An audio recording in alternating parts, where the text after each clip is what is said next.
there's potentially a lot of work to be done in energy sustainability for the island. So our sort of number one recommendation is a broad organizational effort. And Randy and Will already talked about it today. We have some specific ideas that will probably continue to evolve throughout the process, but I'll show you how we've outlined it now as a new Office of Energy for the island. So we think that it would be extremely beneficial to have some sort of independent energy managing entity for the county. The exact structure really can really depend on a lot of things. If it were to be a formal department, that would require changing the county code, which requires a referendum. So that will be a much longer process, but we can get started, just through organizational stuff within the county. The mayor has the ability to organize his staff to a certain extent. And so we currently have an energy coordinator and a sustainability coordinator. And those are existing staff, but what we really need is someone at the higher level who can interact directly with the mayor, directly with the cabinet, on a dedicated energy basis, just because the challenge is so big and there's so much law going on at the state level and so many regulations happening.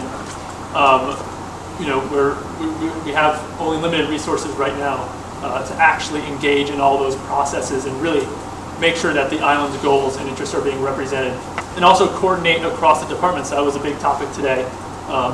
There's lots of departments that need to be involved in implementation of not only county facilities, but the broader policy. Planning department has a lot to say. The DPW has a lot to say about what goes on in energy on the island. And the strategy we would like to see coordinated with some sort of energy manager. They wouldn't be in the cabinet unless they were department head, but they would hopefully have some sort of higher level of organizational ability.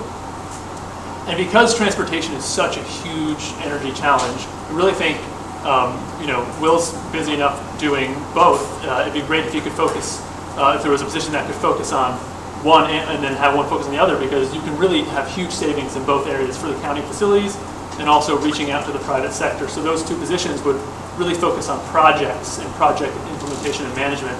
The sustainability coordinator, sort of already exists, and they do some interdepartmental collaboration and some cross-sectoral work, and it currently exists in R&D. It could stay there or be in the energy office for tighter integration into that program. And again, getting back to that problem of there being so much analysis and policy happening that the county really needs to keep up with, because unlike any other county probably in the country besides Maui, Kauai, and Honolulu County, there's almost no place where you have a co-located county and utility company and there's nobody else. Usually your county or your city or even your state is just one piece of a large grid, and you don't have co-located generation, co-located distribution, and a co-located company that's completely just focused on your county. That's pretty unusual. There's the county really can be that one of those important lines of communication and analysis that wouldn't be necessary in other places, because the state would be managing a lot of those interactions, or there's municipal utilities. So we think an energy policy analyst would really help, especially with PUC dockets and legislation development and ordinance development, to have for programs on the island. Yeah. Something we talked about is the need to have a grant writer. Something I think Maui County has been really successful getting millions of dollars. Would that task fit in? Yeah, so I'm glad you brought that up. So I think with distributing the effort across these new positions, the transportation coordinator and the energy coordinator, which would be much more project focused than policy focused, because currently today the energy staff has to do absolutely everything. So if you can get those people to be more project focused, they can also work on the grant writing. That's sort of our logic, and there could be some external support as needed, with contracts and consultants. Does that answer your question? If you think that sounds possible, it'd be nice to hear as well.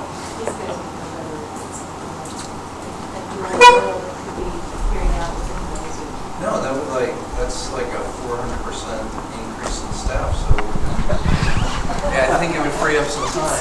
Yeah, you could squeeze it out. 150. Oh, sorry. So, and an important thing, and it comes up again in later slides, might as well say now, as Will showed, even that one project at West Hawaii Civic Center could cover a big chunk of just the salaries and benefits for this office. And that's just one project. So if we're doing multiple projects at multiple facilities and fuel, then justifying the existence of these positions would not be terribly difficult. And yeah. So I think back to that, just to point out, I think there's every justification for having this many folks, attend to this multi-million-dollar issue. And I do believe that pay for this through savings and the work that we do. But really, the county now has an energy coordinator and a sustainability coordinator. So what we're proposing is 3 new positions, not 5. I just wanted to. We are suggesting that the county can both afford and should afford this staffing level, but 2 of these energy-related staff people are already in existence. And something we talked about at the last meeting, what's the county energy bill, $42 million a year? Easily. 2011, it was about 35. So if that group can save 10%, they have more income than their costs. Many forward. Right. And I think it would be realistic to think that a group like that can shave 10%. Right. Be a little bit. 19 million of that was water, so we already have someone working on that. Yeah, right there. Question, transportation coordinator is different from our mass transit. Yeah. So what scope would that be? we'd put the word energy in there. I think transportation energy coordinator. Really about fuel savings. We'll talk a little more specific focus areas, but really more fuel and fleet, and then the transportation, the fleet managers consortium you were mentioning before would be another important role for them. But I think they would work closely with mass transit on the strategy. So I think what helped them out now was when they managed their fleet, like in the first years you had a 20% savings just by focusing on that area. And I think if we're running about a 7 to 9 million budget on transportation, you can apply a similar number and just say, that's whatever, enough to justify. Right. I mean, if I had to pick someone first, it would be transportation, and then, because I'm already doing some of the policy work, probably, I'm kind of ambivalent about sustainability because I still don't know what it is other than Alex Frost was great, and he did this report, which I can reference. So I would then pick the energy coordinator and then the analyst in that sequence. So, wow.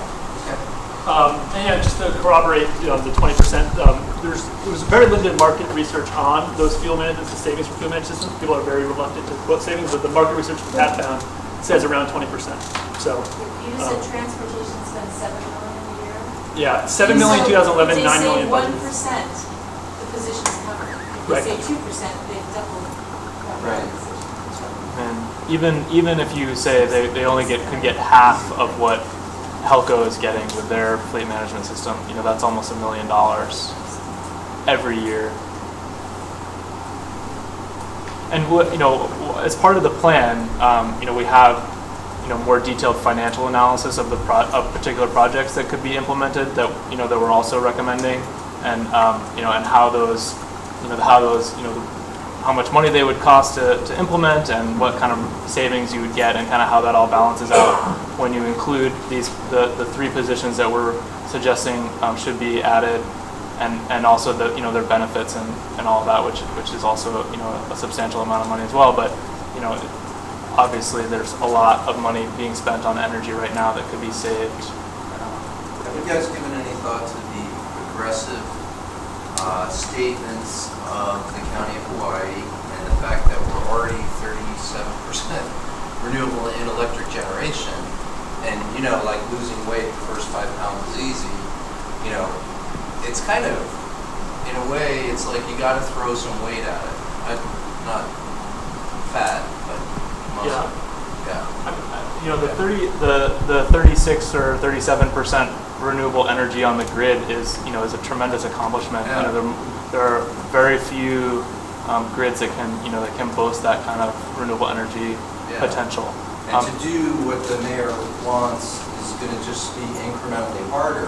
Each percent increase, just like losing weight, like I said. Well, yeah, and but I think one of the things that we like to emphasize, from an energy systems perspective, is that that's a misleading statistic because the island is really at 5%. So we're really just starting this process of energy sustainability, and so I would only disagree in the one area that everybody's looking to a county that's electric generation. What's the limits? Like I know it's the wrong focus, but it's not wrong. It's just partial. But I mean, Island of Hawaii has said we want to lead, and I'm saying getting incrementally to those next percentages is not easy. No, certainly not. And I think fortunately, what we've seen, in the last couple of years is that the PUC is taking a much more direct role in figuring out just how this can be done. Everyone kind of has the same kind of goal in the back, the long-term goal in the back of their head. We want to get somewhere, and figuring out how to do that is definitely a challenge. But like I said, I don't think it's impossible. I mean, the technology exists to do it. It's just a matter of, we have an existing system, and how do you transition that system safely and cost effectively over the long term to, accommodate distributed generation and other low cost technologies.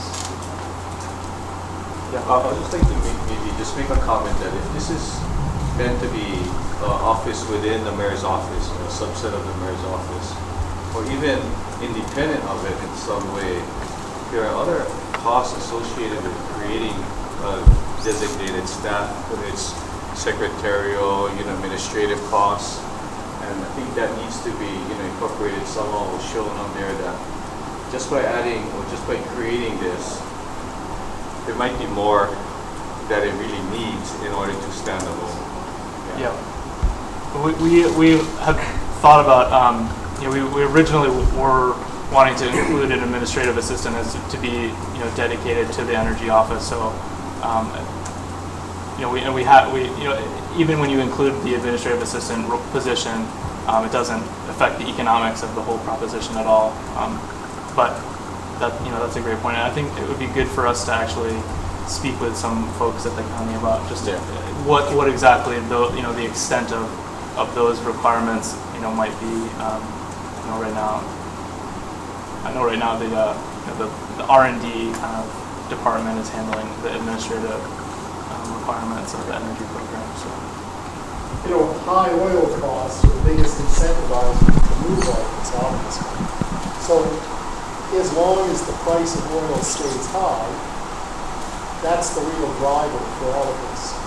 The question comes, if the price of oil, let's just say the economy collapses and the price of oil goes with it, right? What has happened in the past is all of these things get pushed aside because, so you need to have some sort of a focus that even if the price of oil, which I don't think is going to, goes down, these projects continue, even though the savings are not as great, or even there's losses, because there's the long-term goal that it will go back up again, and that happens continually in this country where price of oil drops, nobody buys hybrid cars, right? Price of oil starts going up, hybrid cars start being purchased.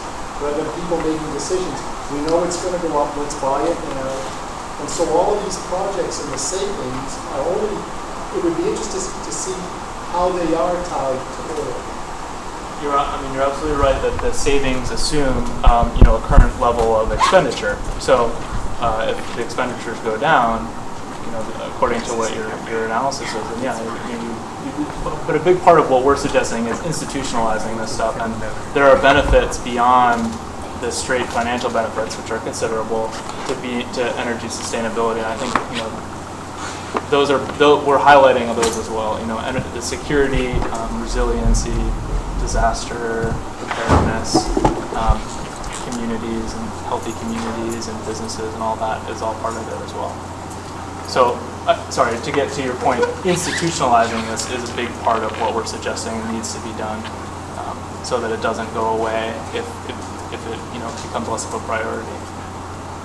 Though, that said, it's up to the county. If it's, I think it's county, if it's a priority of the county. Foresight of the mayor and the people in the county, keep your eye on this for the long term and not for the breaks in between.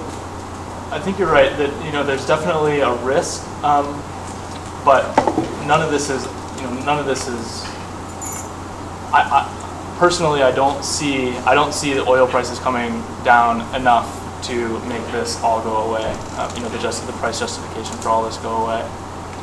I just don't. I mean, we had an economic crisis, and we're already. I mean, we're almost back to where we were at the peak right before it. So, Clean Energy Initiative sets the barrel price at $50 to $60 to say that they should keep going unless it significantly goes below those levels. And Maui, Kauai, and other people have made the decision to invest in staff because, I think everybody's seeing that it's going to be above $50, $60, $70. I was going to ask, have you folks looked at the other counties? Are they, do they have something similar to this? Yeah, so I can speak specifically about Maui and Kauai. I know about those. Maui has 2 energy-focused staff. One of them is something like the manager we're proposing. They're an appointed position in the office of the mayor. Their county code is different, and they can appoint positions in different ways than we can. But they have an energy commissioner in the Office of Economic Development, but it's an appointed person. And then they have an energy coordinator in the Office of Management. And that person has been, that person's more on the ground. That's a civil service position. And then in Kauai, they also have 2 They have a positions. sustainability manager too. in Yeah, the department. yeah. So that person does more of some of the non-energy stuff, but they work on energy projects within the county as well. And then Kauai has 2 very specific positions. One is the green and sustainability manager, and that person is very high level, but not appointed. And then they have an energy coordinator, I believe is the name of the position. I'm trying to remember off the top of my head. Right. And that's another sort of related position similar to what we have. So yeah, I mean they have not gone this far yet. And again, their goals are different. Maui has no goal to say what percent they're going to be, and yet they want to step up for whatever comes away. And Kauai is like, we're going to be 20% PV power during the day. That's KIUC, and KIUC is like, they're just, I don't know what you call them, but they're a cooperative, so they feel like, it's more like a relationship of, hey, we're all investors here, and it's a little bit different. You have to study the model, but Kauai does not have the 100% goal that, 2015 that we have stated. So we obviously have a different goal that takes a different step. That's all I have to say about that. We're coming in on time, but I can show you just a little bit more about some of our ideas, but cut us off if you need to. Keep going, please. So we've hit a lot of this already through our conversations. Thank you for all your good questions. So I won't dwell too long, but so we've identified 6 basic functions that the energy staff needs to be carrying out for the program to be effective continuously. First is strategy and coordination. Strategy is sort of like what we're doing here. Now we're writing an energy plan. There should always be an energy plan in place. It should be updated on a predictable schedule so that people know it's coming. People know to check back on the old one to see how you did, and to make sure that what you're doing year on year is related to that strategy. And if you feel that the strategy needs to change, you should be updating your core documents and not just diverging from them and having the public be left in the dark about your new direction, which basically happens everywhere in the world. So that would be, it's a bit of a tall order to ask for that, but it's a point to remind everyone about. And again, that coordination function of reaching across departments and then even outside of the county to get projects and programs implemented. And doing this will, of course, will require two important things: the political will to do it. We probably have it. It seems that people feel that we have it because this is an ask. Doing these programs is an ask of the county council. It's an ask of the mayor, and they have to want to do it. And if they don't want to do it, then these things probably won't have resources behind them to happen. And of course, that coordination requires removing silos that traditionally exist in departments or positions or between the public and private sector. And stepping down to more of the core function of the office is that implementation, getting those projects done, getting those policies written and enacted, and that advocacy role, which we called it championship. Being a champion before, it's going out there and spending some county resources on representing the island's interests in various processes, the PUC, the legislature, and just in general, looking at projects that are coming in and saying, are these good for the county? We may not be able to stop them, but we should at least say what we think. And then finally, sort of the flip side of the strategy and coordination is analysis and reporting. We want to every year we want to know what's going on, how's the progress been on our projects and programs. The council, the mayor should know when they're getting their information, and it should be coordinated with other processes like the general plan, if that's appropriate, or the legislative session and the budget, of course. So you want to make sure you've got all those things on your calendar as you're going through this and doing your reporting and your analysis.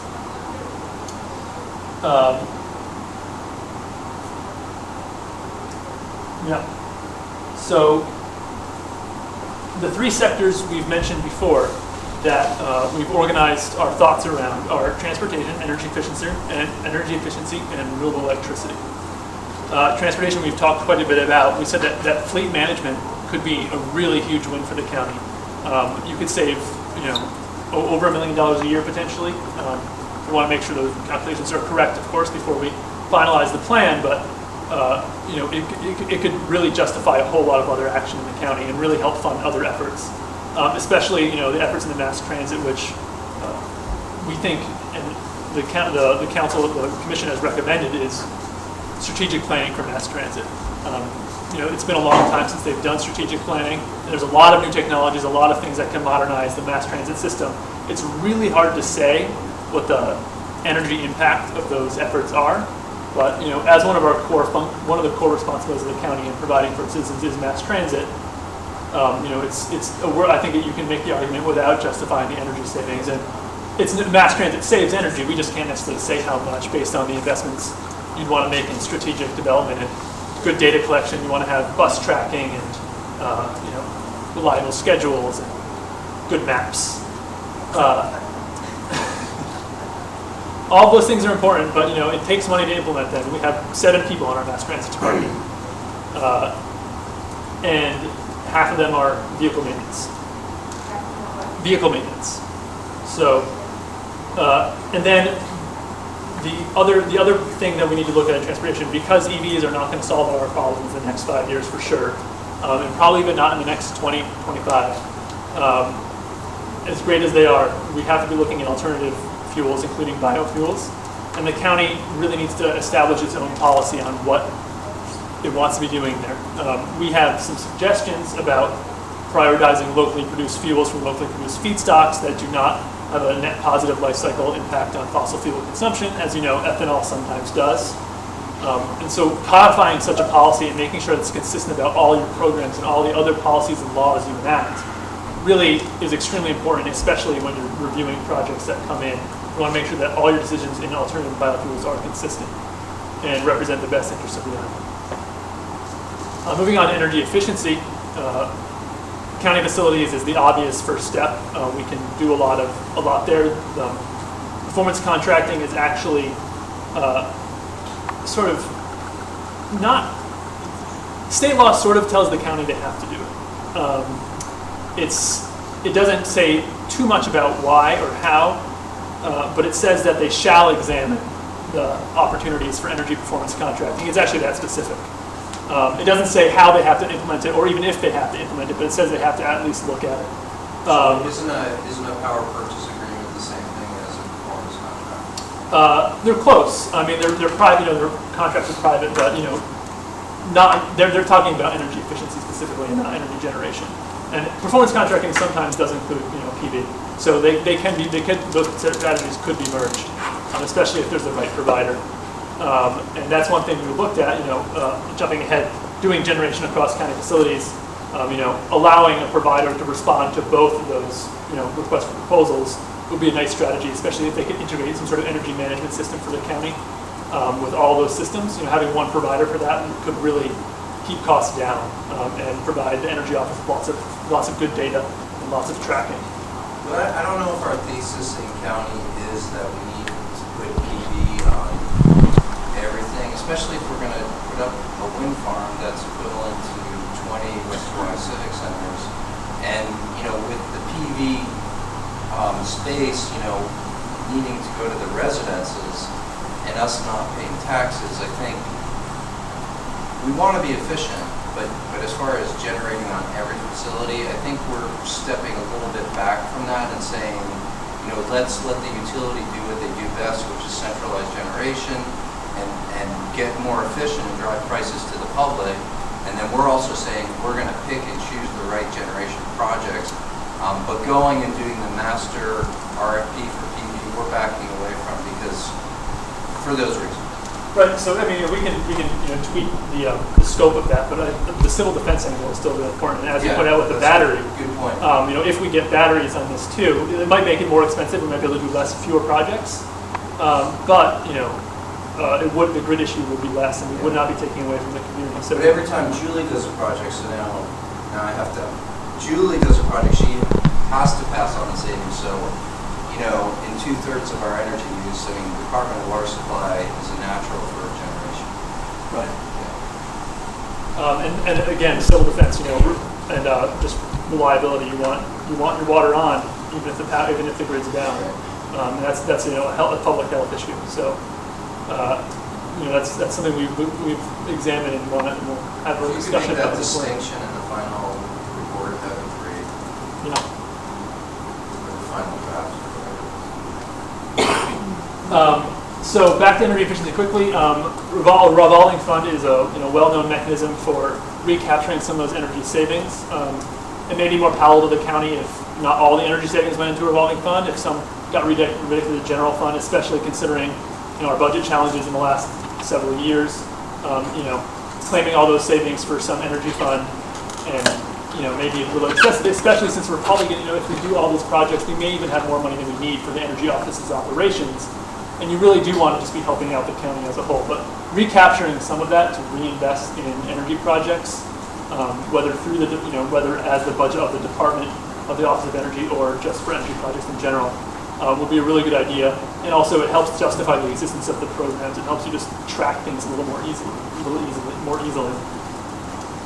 And then a really big opportunity is the Energy Conservation Code. It's something we can do now. There's been 2 energy conservation codes released by the International Code Council since we adopted in 2006. The 2012 is out. They actually come out a year before their label year. So it usually has to go to the state process. The state process is slow and it's stalled in 2009 and it's just sitting there. We don't know if it'll ever happen. The Building Code Council is not getting funding, so the county doesn't actually have, the law doesn't say we have to wait for them. We can just go ahead, adopt, and we've already gone through the process of creating our own amendments and knowing what's good for this county. And the codes are similar year to year, so we can really sort of do a leapfrog over the 2009 code and just go right to 2012. And so that's, I think, something, it's a big effort for the county, but it's, I think, in the long run, worthwhile. And the DOE analyzes the energy conservation codes, and they show that the new ones save energy over the previous ones. So it's definitely worth pursuing. We just talked about renewable electricity a little bit more. We talked about PUC dock involvement before, but there's really nobody else besides the county to be involved in those and say, what the representative interests of the island. So if we can sort of step into that role at the consumer advocate for this island, almost. The consumer advocate for the state, is a little bit broader scope. Doesn't always focus on what this island needs, but this county can be doing that.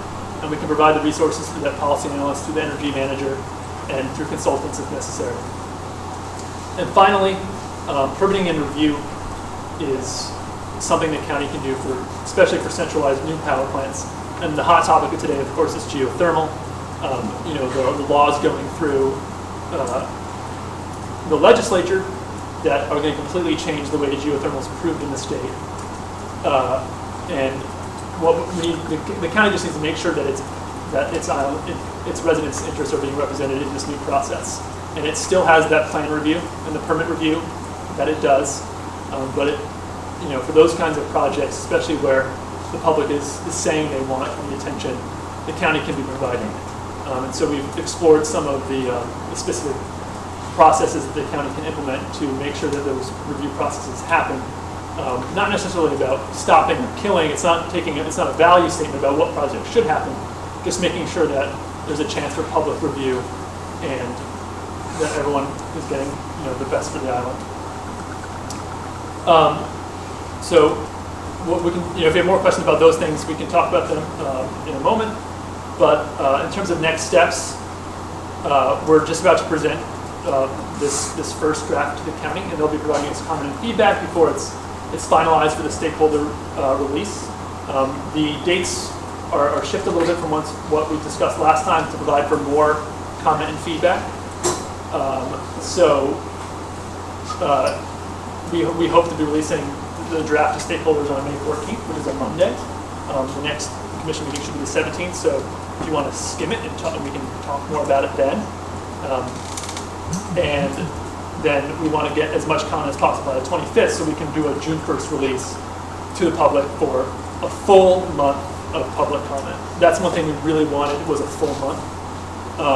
And so we've really put out that full month of public release and comment. This is extremely important to us, and we don't think it's going to go anywhere once we do that properly. And how are you going to do that, with a road show or what? Yep, there's going to be a road show. I mean, we'll have it online. There'll be an online feedback mechanism. You know, people can submit written comments, and we'll do a road show. You were talking about, I want to limit it to 8 meetings,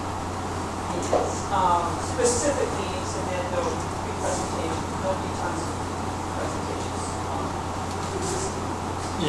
Yeah, we want to present to like lots of groups. You know, there's community groups, environmental groups that are just sort of smaller constituencies than like a board, and then do a full more outreach type public meeting, all hands welcome type public meetings. That's the 6 to 8 of those. You know, sort of all around the island in the big spots.